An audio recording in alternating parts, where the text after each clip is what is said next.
Senhor Andy Lee é membro para Aruba do Raad van State aqui na Holanda.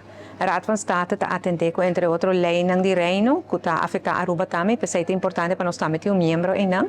E de quadro aqui na ora como na Holanda, me reuni com ele para me tornar updates de desenvolvimento na Aruba. E de caso aqui na preparei também para o projeto de Rijkswet que está vindo na caminho. Rijkswet tocante de supervisão financeira, que ajuda a Aruba a ter um interesse mais bom e deben de COVID que nós temos na Holanda. A reunião sempre está muito informativa, me traz muita informação para o Sr. Lee e também informar-me de como é desenvolvimento aqui na Holanda. Importante está que nós temos governo novo na Holanda, já algum luna acaba, mais e mais nada dona de conhecer que está na posição e assim na maneira o Sr. Andy Lee, como membro da Raad van State, está sigue desenvolvendo para informar nós também riba essa aqui.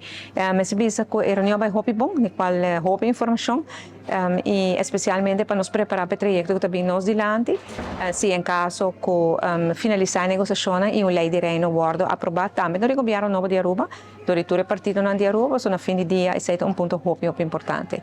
É um tema principal de visita aqui na Holanda, que a negociação que está andando, caminha com a Holanda, a dona de conhecer que se nós por cumprir com a condição, não está disposto para baixar interesse de 5,1% que está hoje, tem 3,4%, e é um game changer para Aruba. Principalmente mirando o hecho que a Holanda a dona de conhecer que a lota disposta para refinanciar e deve bem um também de Aruba, deve de prometer a pandemia, também a nível de 3,4%. Se nós logramos isso, é verdade, um espaço financeiro aún mais grande que por fazer inversão e dar mais back na comunidade também.